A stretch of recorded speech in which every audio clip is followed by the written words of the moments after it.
بسم اللہ الرحمن الرحیم۔ السلام علیکم ورحمۃ اللہ وبرکاتہ۔ میں محمد اسامہ سرسری آپ کی خدمت میں لغات سرسری کے تحت ایک دلچسپ لفظ کی شاعرانہ تحقیق کے ساتھ حاضر ہوں۔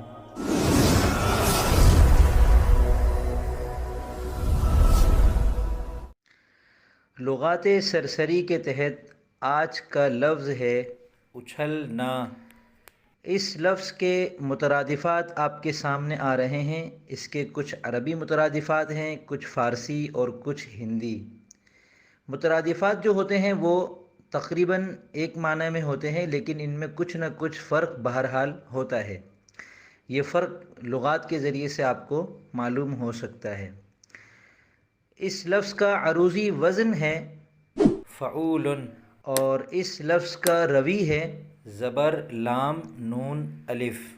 اس کے ہم وزن قافیے اور تجنیسی قافیے بھی آپ کے سامنے آ رہے ہوں گے۔